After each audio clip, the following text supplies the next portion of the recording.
when you first started, do you have any shows from those early years, those fun early years where everything is just bad and you're like, you look back and you go, what was I thinking even saying yes to this?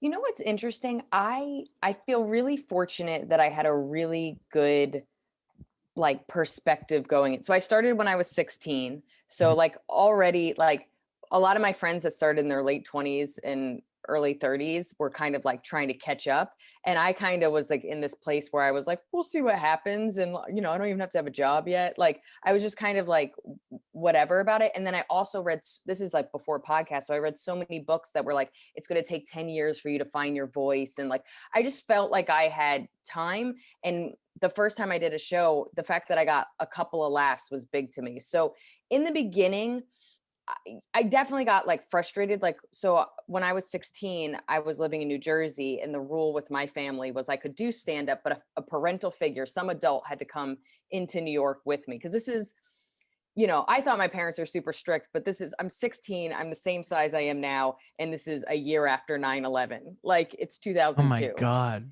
And Yeah. the fact that my parents even let me do this, and very quickly I started lying. But in the beginning, my mom or my dad, after a long day of work, and they had 5 kids, they would come into the city on a Saturday, sit in a Starbucks because I wouldn't let them come in. And then I would do the set. And if it went well, I would come out of the club. I was like bouncing off walls. I was like a hyper teenager. And if it was bad, I was like, don't talk to me. I hate my life. So I don't, I'm sure there were tons of bad gigs from probably like 16 to now. But like the early ones I don't really remember. The worst it wasn't even on stage. I used to hand out flyers for stage time when I was like 17, 18, 19 years old. And that was the worst because it would be like 0 degrees outside, Times Square. I would hand out flyers for an hour. I would have like 10 minutes to like warm up my face because I was Hmm. freezing. And then you would bomb and you would be like, this is a trap. There's no way to win. Like I Right. can't prepare. I'm freezing. I'm talking to strangers on the street that don't give a fuck about me. And then you'd bomb and you'd be like, and like I was in college at the time. My friends are like drinking and having fun. And I'm like getting rejected in a way that I don't even need to.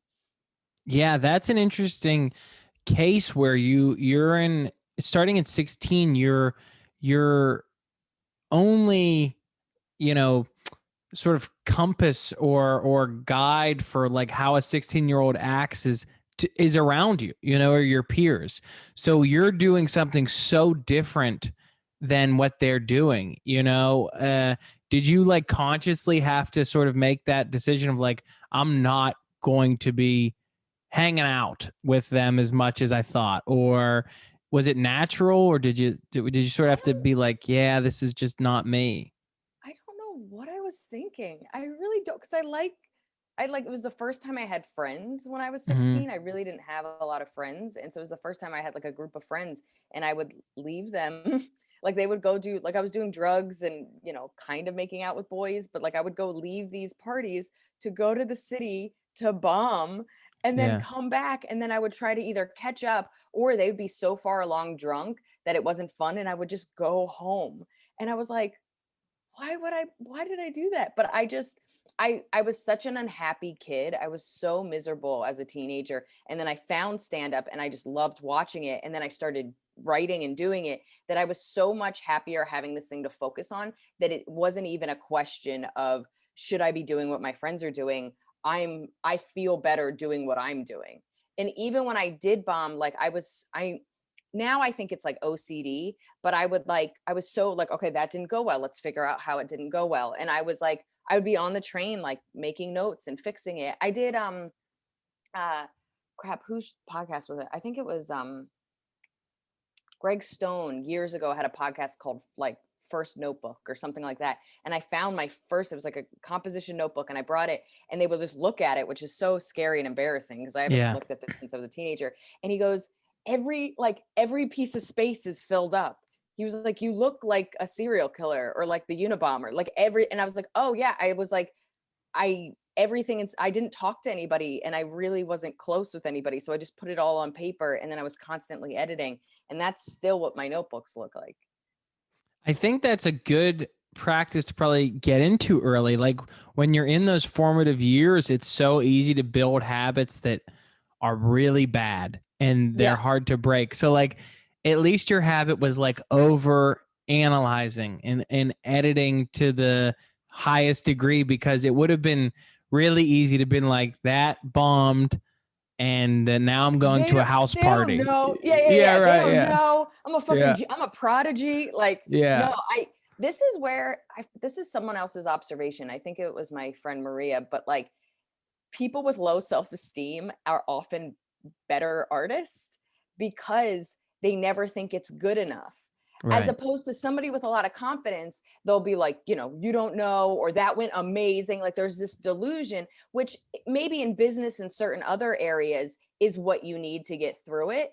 But in writing, comedy, art, this kind of analytical, never good enough eye kind of keeps pushing you to get better. And that's what you need to be better and be unique and whatever. And I do think low self-esteem was on my side, and then this compulsiveness to get better, and because I really cared about it, really drove me to be a stronger writer Mm-hmm. much quicker than most people, but then continue to be stronger because almost 20 years in, still don't have a lot of self-esteem. Yeah, right. Well, it's funny. You like have to be confident enough to do this to convince yourself you should keep doing it. But like it's such a fine line of like, you're like, man, I suck. I hate this. And people are like, no, you're great. And it's like, I'm good enough. Yeah. I am good enough to fool myself and to fool you, but it's not totally there, you know. Oh, sorry, my thing cut out for a second. Oh no, you're good. I didn't want you to think that your thoughts bombed. Um, um, yeah, it is weird because clearly there's, like I always say, like there's some ego in there. There's some belief that I can do this, but it's never so much that like one bad gig really can be like, what am I doing? Like, Yeah, right. why do I do this? Right. What it was, do you remember like the first time? Because sometimes when you first get on stage, you're so nervous that it actually plays to your hand, where like that nervous energy kind of gets some laughs and your anxiousness. Do you remember the first time you got on stage and it just was crickets and you're like, what am I doing? It's weird. I do remember tons of those moments, but not in the beginning. In the beginning, it was like I would get like a baby laugh, like just like a slither of something. I do remember like the first couple of, like the first gig, I got a couple of laughs. The second gig was not nearly as good, and I was like, oh, like I was like, ugh. Mm-mm. And then I think I had a couple okay, and then it started being bad for like a while. And I Yeah. remember, I'm a teenager, and then I went through this like teenage phase of comedy where I was like, oh, maybe I'm a natural. And then there was like a couple of weeks where I'm just like, hey, like I went back to being just like, not. I bless my parents, like truly, Yeah. because I can't even imagine. Stand-up comedians as adults are horrible to be around. I can't imagine a teenage one. Yeah, that is some heightened emotions. Really, that's brutal. That's so funny. You described sort of that like couple shows go well, and you really do in those first couple years. You're like, I am very good at this. Like I am about to take the world by storm. And then out of nowhere, you're like, I haven't done well in a year. Like it's Yeah, been a yeah. year and I haven't gotten a good set. Yeah, You I know? can't suspend disbelief much longer. Like, oh God. Yeah. I remember it's honestly more of my bombing and self-esteem started to tank like 10 years in, because also that's where that faulty philosophy started to crumble, which Hmm. is when I started to get closer to 10 years and things weren't going well, or they had switched gears or whatever. I started to get like really crazy where I was just like, do I suck? Like, is there Hmm. something wrong with me? Like, why, I had done a bit of TV, but then it started to like get nothing. And um, I remember, and I feel bad, and I'll never use the actual person's name, but there's everybody knows in their kind of community that chronic open micer, like they just Yes. never, like they've been doing it as long as you, yet they've never moved in any direction. And so I was like, oh my God, am I like I was living with Carmen Lynch for years, especially during this time. Carmen Lynch held me for like 3 years just like, she's so much taller than me too. Just like, as like, she was like, you'll be fine. And I was like, will I? Will Yeah. I be fine? But during that time of just like things, I was told things would be better by now. I would be like, oh my God, am I like this? And they're like, no, you could never be. And they're like, but am I so delusional that I think that I'm good and nobody, I'm so nice, nobody would tell me. She's like, you're not that Right. nice. Like, she's like, Yeah. first of all, you're not that nice. Second of all, like, no, just like calm down. But I definitely, I remember more of going through a bitter phase than I remember going through like a bombing phase, but not because bombing wasn't a phase. Bombing is just so a part of this. Like, Right. I bomb. I would like to think I bomb more than most people because I take more risks than most people. So like every 3 months, I go through a couple of weeks of bombing because I'm constantly writing and I'm constantly refreshing at least my 10-minute set. Hmm. So pre-pandemic, I would have the jokes, they would get solid. And once they started to get solid, my goal is to always have at least 3 jokes in the mix. And my jokes are long, they're like anywhere from 2 to 4 minutes. And so I'm in a constant state of bombing to the point where I've had to just be okay with it because otherwise, I don't know why my hotel is calling. I'm That's not right. thinking, I can't imagine they can't be like, you missed breakfast. Like, I Yeah. just, Right. Yeah. If it was anything important, there'd be more of an alarm. You know. yeah. It's yeah. Um, uh, sorry. And then I got a text at the same time. I was just like, somebody knows. Um, okay. But yeah, I actually think it's healthy. Like it means that you're either going outside your comfort zone or you're in rooms that maybe they aren't for you. But I think there's a lot of growth in it. Now, clearly, if that's all you do all the time, that's a problem.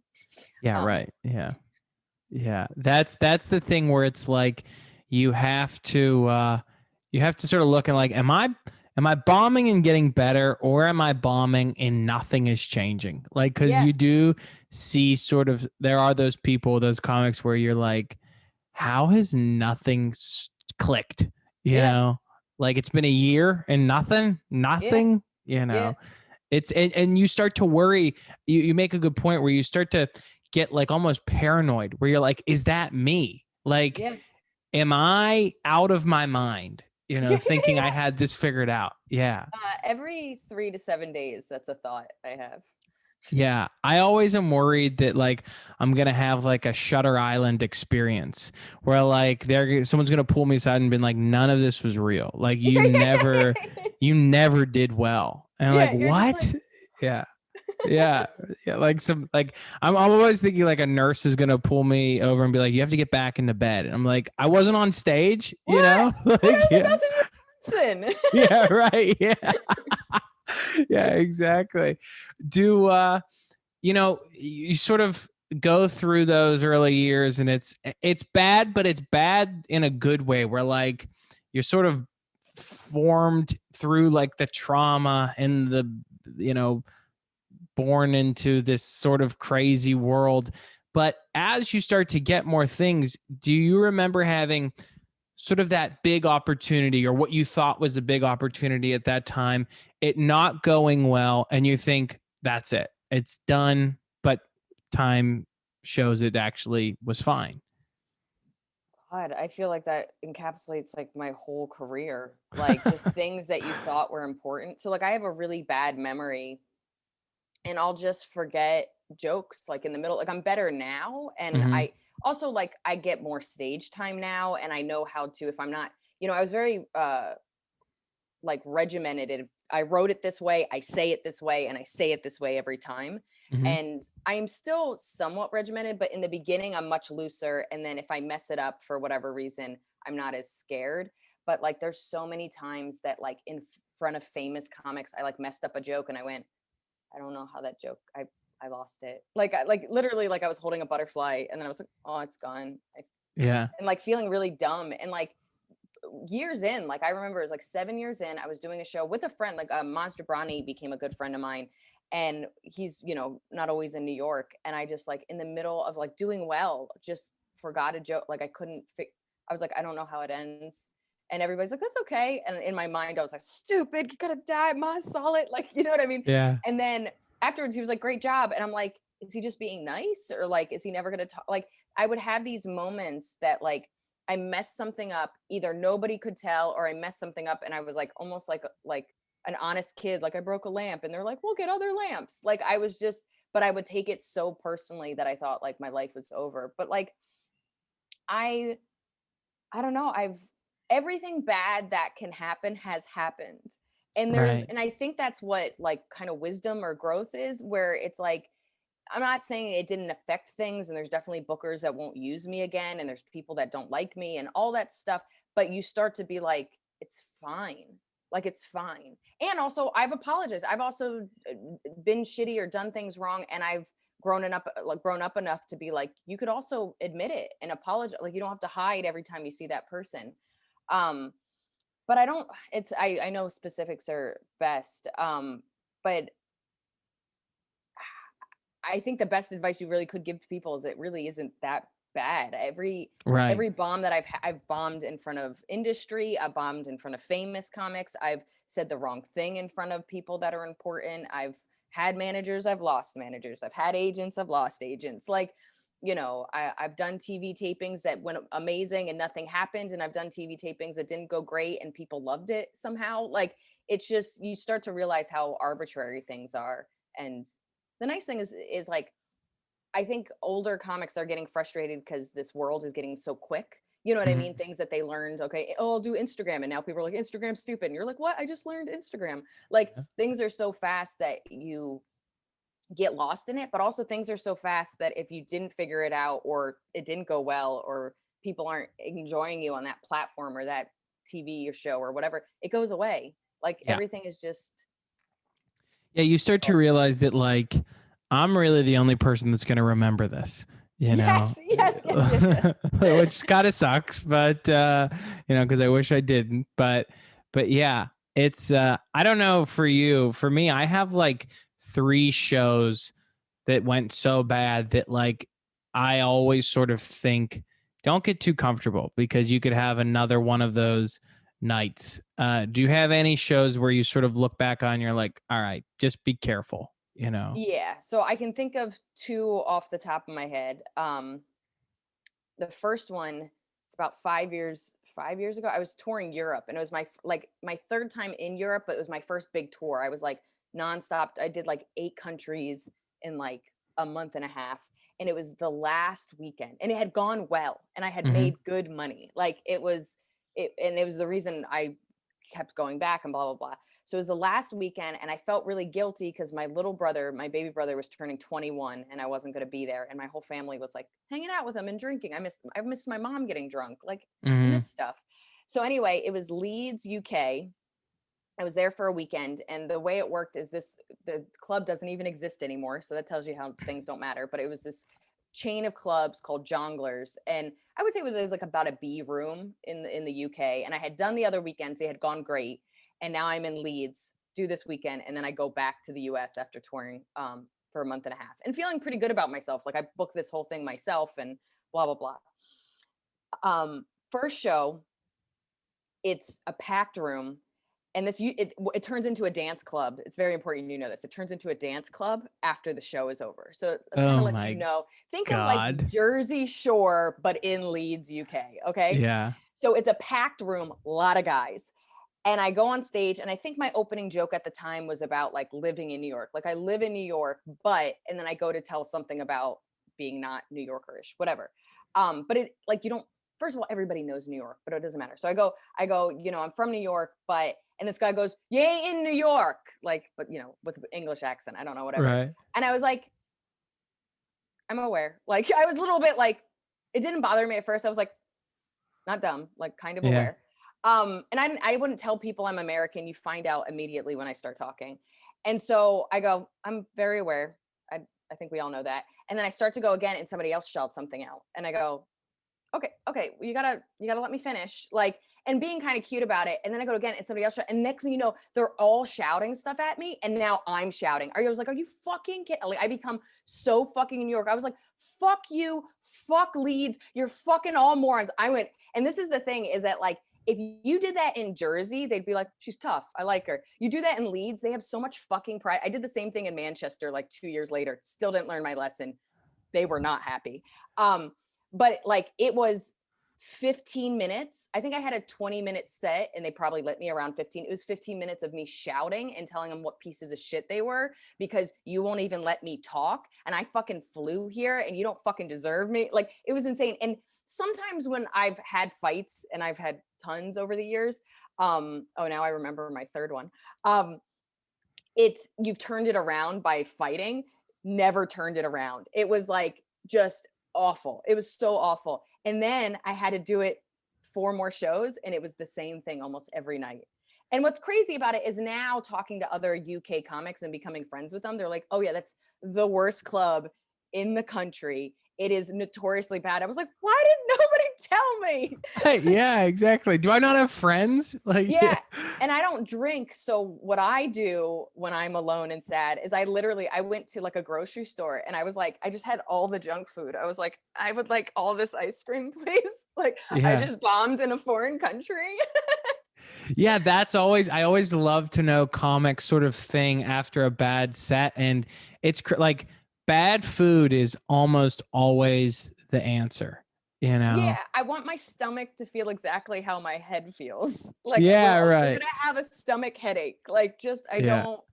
So that one was horrible, and I still hate Leeds because of it. Like, I'll go to the UK, and they're like, "Oh, do you love the UK?" And I was like, "Everywhere but Leeds." And I bombed twice in Manchester, but I've also done well twice in Manchester, so that's kind of equaled out.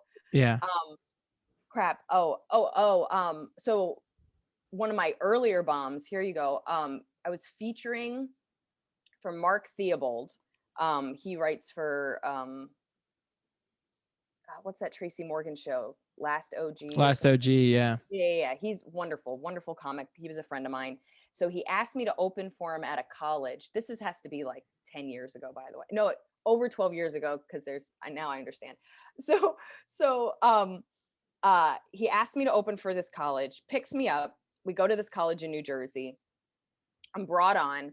I start doing my set. It's not going well at all. Like, just not going well. And this guy shouts out and he goes, "You're ugly." And I was like, "Okay, well that's not the contest I'm in right now." And he goes, Yeah. "Your shoes are ugly." And I was like, "Well, that's offensive. These are my favorite shoes." And then like he literally breaks me down and just tells me just how fucking ugly and shitty I'm dressing. And I went off. I was like, "Hey," I was like, "You cannot like my comedy, but like this is a great outfit. Like, I'm not going to take that." Like, and Right. so I ended up going back and forth with him. It ended up starting to go well because I have, it's Jersey, I have Jersey sass, we're like whatever. And so I get them back.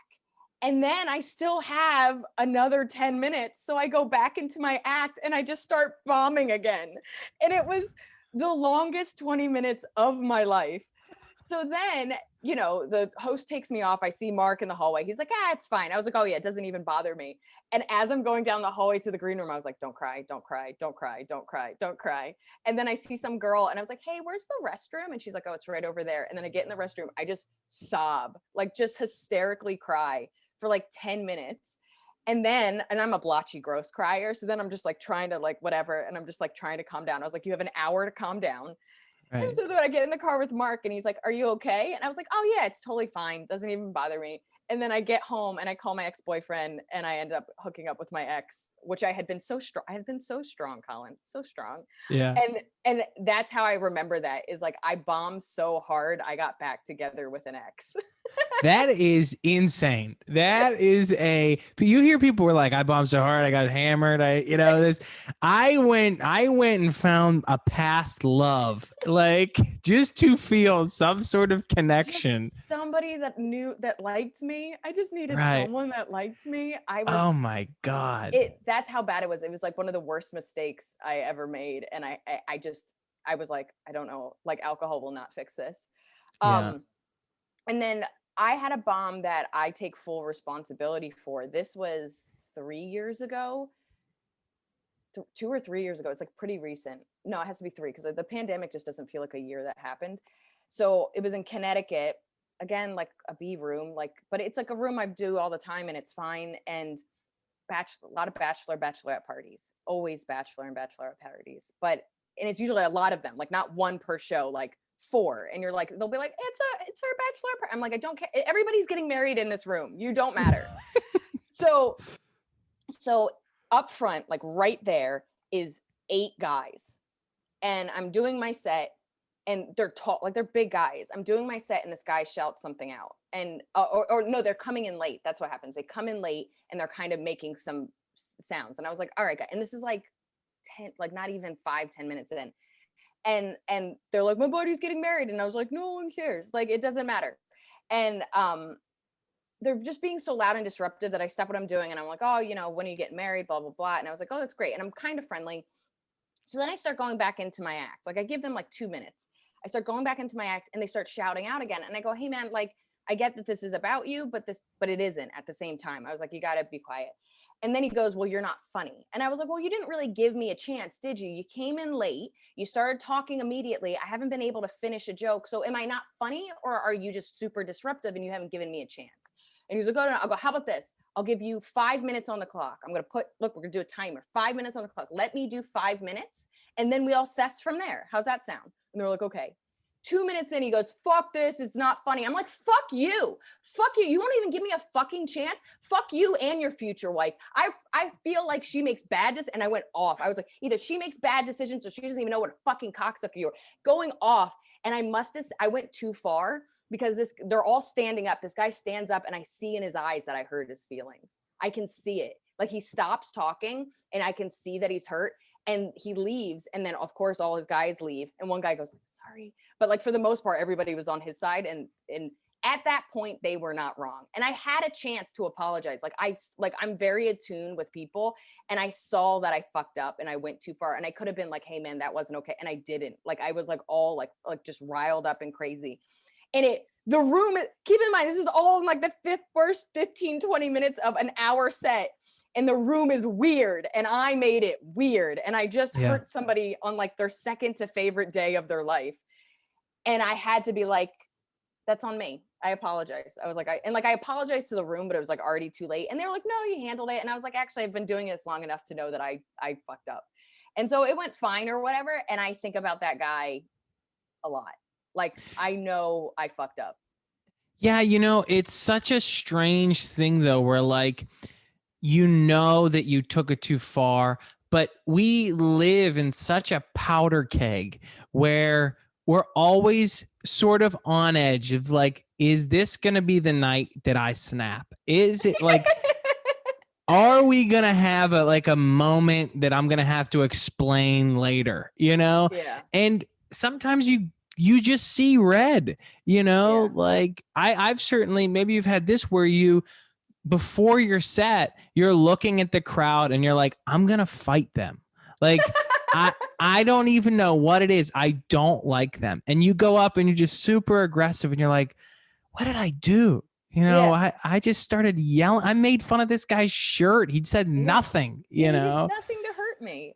Yeah. Yeah, I've also noticed. I remember this. It was at Broadway Comedy Club, which I won't do anymore because they lied to the clientele, and so the clientele is already like, fuck this place, and it's just a combative environment. Like, it's just not worth it to me anymore, and I can't, like, to me, a room is either it pays well, it's fun, or I can get work done. And if none of those things are happening, this is a waste of my time. And Broadway Comedy Club is how I feel. Like, none of those things happen. So this was like probably five or so years ago. I was in a bad mood. I was in a bad place, and they sucked. So it's like, I'm not okay. They're not okay. And so this guy shouted something out, and I just went after him like hard, like really hard. And then by the time he was like, oh, he's like, I didn't understand. I'm sorry. So like, he said something, I went after him hard, and then he like retreated. So he's like, oh, I didn't realize what was happening. I'm so sorry. And I'm like, and then I was like, I'm sorry. That was so mean. I was like, it was one of the first times that I was like, oh, I didn't play with him at all. I just attacked. Like, and that's the thing, is like, I now know the different type of hecklers there are out there. And you can tell, like, my bombs are mostly heckles, but I feel like I can take myself, especially in the last 10 years, out of a bad room. But a heckle is like, there's so much that you have to play with, and you have to, I get a lot of like girl supportive heckles. So you can't be like, fuck you, because you'll ruin that situation and you'll ruin the whole show. But like I've noticed that like old Liz or younger Liz would just be like on the defensive, ready for a fight, and new Liz talks to them like the way my therapist talks to me. Yeah. And I just Yeah. give them a little bit of air. I'm not saying I won't eventually attack if they can't get it through, but I'm like, what what is your goal?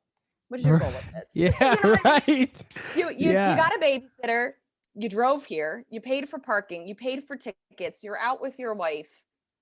What do you hope to accomplish? Yeah. What did you want to do this evening? You know what I mean? Yeah, Like, which right. is like my therapist, like I'll rant to my therapist and she's like, what did you hope was going to happen? Why don't you walk Yeah. me through that? Like, Right. And what a great way to disarm a heckler, because it's like when you really get to it, you do want to know, like, what did you think was going to happen? You yeah, know, by shouting out, did you think you would make this better? Did yeah, you think that everyone would turn and look at you and go, we'd like to see what you have? You yeah, yeah, know, yeah. like, Hero, yeah, hero. right. Yeah, it's crazy. That supportive heckling though is so hard to handle, because you're like, they're repeating everything I'm saying, or they're like yes anding me, but God, is it really annoying, you Yeah. know? You Yeah, know, and like right now it's been really difficult because like when you're doing your hour like every day or at least every weekend, it's just it's in you. You know what I mean? And mhm, like I said, I'll sprinkle some new stuff, but most of it's just there and I could do it in my sleep. But I'm not there anymore. Like I've now I've headlined like 7 times in a year, but a week ago I headlined twice in a year and it's all new material and I wrote it on Zoom and I'm uncomfortable and I don't know what's next and I'm using notes more than I ever had and I don't know where pauses go because I solidified this joke in a different format and I'm just not comfortable. On top of the fact that I did 6 shows last week and I was like, this is exhausting. I was like, I'm yeah, tired. Like I know yeah, I rested for a year, but I'm very tired. But I got a supportive heckler when I was in Philly and I just ignored them and they eventually went away. But like in my mind, I was like, oh, they don't know. Like this, like that supportive heckle a year ago would have been like at a 2. Now it's at a 7 in its level of mhm. distraction. And it's the way it's angering me because I'm so on edge. Well, it's such a hard thing, because when someone does heckle and you put them in their place and it goes well and then people get a laugh, like everyone goes, well, that was great, that's your crowd work is great, but you're like, but that's not what I came here to do. You Yeah. know, I every second on stage is so valuable that you're like, if I didn't use that to work on something, to try something, you're like, God, what a waste of time, you Yeah. know? It Exactly how I really feel. feels like that. Yeah. What it's kind of the like the tacky question as we wrap up, like, but is there anything, we know that you like ice cream after a bad show, so that's very Who good. doesn't? Yeah. I know Well, that's where the all the thing. insomnia cookies are in New York City, and they're Yeah. all weirdly near comedy clubs. I was like, this is a conspiracy. Yeah, yeah. There's always like a pizza place next to like an open mic in New York for a reason, Yeah, yeah. Like the amount of, oh God, just the amount of times like you leave an open mic or a show or a bar show, whatever it is, and you're like, man, this is horrible. And then you just see like the red neon lettering of a pizza place or a 7-Eleven. You're like, I guess we're doing this, Yeah, yeah, yeah, like yeah. we're Me and in this now. homeless guy are having a bad night. Yeah. I don't know, not to get too distracted. I don't know if you've had this where like you have like a bad show in the city and you're like, I just want to get home. And then you're like, do I take the train? Do I and be alone with my thoughts, or do I just Uber, And you're like, do I just pay the $50 to get home to not have to be in a subway station right now? So this is where I am weirdly proud of myself. I I'm such a budgeter and I'm so good with money that it would actually be more upsetting, especially like if it's a spot, like, we don't make much money. Mhm. If I lost money because of my inability to deal with my emotions or just the fact that I spent money I wasn't planning on spending. So I almost never take the Uber. Uber is like someone's trying to murder me. Yeah. It's really, so I cry. I have an old bit about how I'm almost exclusively cry on the subway, so I'm fine. Yeah. So I don't want to cry on the subway, but I have. But the other thing is I allow it to calm me down. So I'm pretty far into Brooklyn. So most gigs, most city spots will take me anywhere from 40 minutes to an hour to get home. And so I am upset. I am like agitated, and I'll either read a book or I'll write in my notebook. Now I journal sometimes. But by the time I get home, I have let it go. Like that's really like because the other thing is that you get home fast, but then you have to either ignore your feelings continually or deal with them. And it's like, well, I just didn't want to deal with them. Like I can now do like that's what helps me with therapy is like I will spend the hour and I'll do the therapy in my head on the subway, or I'll just calm down by reading or playing a game on my phone, just something to just be like, this doesn't need to be handled right now, or fucking journal it out. But to pay $50 to get home and then you still have to be with yourself, like you don't become Right. better in a 20-minute drive home. Yeah, and now you're also out $50. You're like, God. Exactly. And that feeling the next day where you're like, did I really spend $50, Yeah. I will never forget one of the first times I got on stage in New York. Just horrible, horrible feeling, like whatever. You're like, God, what am I doing here? Get on the train, and halfway on, I'm like, I am going in the wrong direction. And I remember like calling my roommate, and I was like, would you mind putting my stuff in some boxes, because I'm moving home tomorrow. Like I won't, I can't live here anymore, I can't do this. Everything I do is Yeah. wrong. Yeah, it's the worst feeling. But anyway, my sort of question to wrap up is, after all of the bad performances, the hecklers, the crazy people that shout out, maybe you've crossed the line by going after them, whatever it is, what's the thing that you sort of take from that? And now you go, well, that thing that I learned there has made me a better comic today. Sorry, I missed half the question. It got Oh, no, no, frozen. no, no. I'll ask you. I was rambling, so that's good. I need to cut that anyway. So that really helps me trim the fat. What's sort of the thing after all the bad sets, after all those crazy, nights and leads that you have taken and you're like, this has made me a better comic? Is there something that you've sort of picked up from that? Yeah, I mean, I don't want to say controlling my emotions, because that was actually a really negative thing in my childhood, of like control your emotions, and then I just didn't have any. And then they would come out and burst. But like Yeah. um understanding what's happening in the moment, knowing that this isn't personal, that while comedy to me feels very personal and is so important to me, and is, in the beginning just something that I was passionate about, and now I'm passionate about, and it's my livelihood, um that they don't understand. So the same way that to scream at a kid that just doesn't understand what they did is just unhelpful. Screaming at an audience member or belittling an audience member when they just don't know isn't helpful either. So what I've Right. kind of learned is like, I do talk to audiences like I'm their therapist, or I do talk to them sometimes like they're a kid. I'm like, what are you doing, Brian? What are you Yeah. doing? Right. Yeah. I just shout out.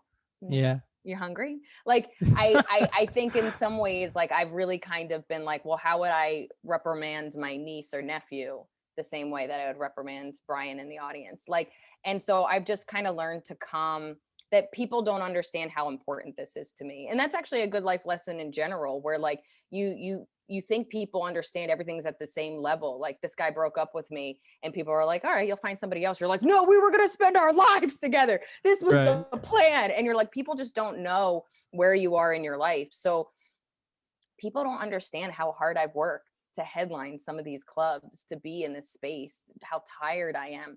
And so sometimes my best defense is being like, hey, I'm tired. I haven't slept in my own bed in 5 years. Like Yeah. I'm Right. exhausted, and I came here and I'm giving you my best and you're giving me your worst. So why would you do that? Like, isn't my job, I want to entertain you, but you don't want to be entertained. So either leave, you know what I mean? And I'll talk to them in a way that I might talk to a friend that's being an asshole. Like, hey, I love you. why would you say that to me? Like, Right. I'm you're my favorite person and I'm your favorite person. So why would you say that? And I'm kind of like, you paid $20 and want to have a good time. Why are you doing this? And Yeah. I've just learned to like calm that the same way I would in an argument, I would on stage. And it's really been helpful, and it makes me walk away, we'll say like 80% of the time, feeling good about the interaction. Even if I don't get the result I want, I at least said how I actually felt, as opposed to trying to one up somebody or shame somebody or make them feel stupid or have the audience be on my side. I'm now having a real conversation with a drunk man. Not what I wanted, but it's at least real. Yeah, it's real. And you can at least leave that moment saying, well, I did the right thing. Yes. I stayed professional, Yes. and sometimes that's all you can hang your hat on, Yeah. Yeah. You're like, well, at least I didn't ruin the night, Yeah. Yeah. Yeah. Yeah. Yeah. I didn't Yeah. ruin a marriage and my reputation all in one. Yeah, exactly. Liz, I can't thank you enough for doing this. Yeah. This was great. Please tell people where to find you, where they can see you, where they can hear you. Yeah, everything is at Liz Miele. I have 2 free hours. I have a free special and like a free old hour on YouTube. I have a podcast, because we all have podcasts, called Two Non-Doctors, with a very brilliant comic, Maria Shahada. And I have a book about cats, why cats are assholes. So if you like cats, buy my book. I can't, it's for no one. I can't even pitch it right. No, that was really good. I think you're gonna see a skyrocket in sales Yeah. after that. Yeah, Yeah. yeah. So, well, thanks so much for doing this. I really appreciate it. Yeah, thanks for having me, dude. Have a great Yeah. weekend.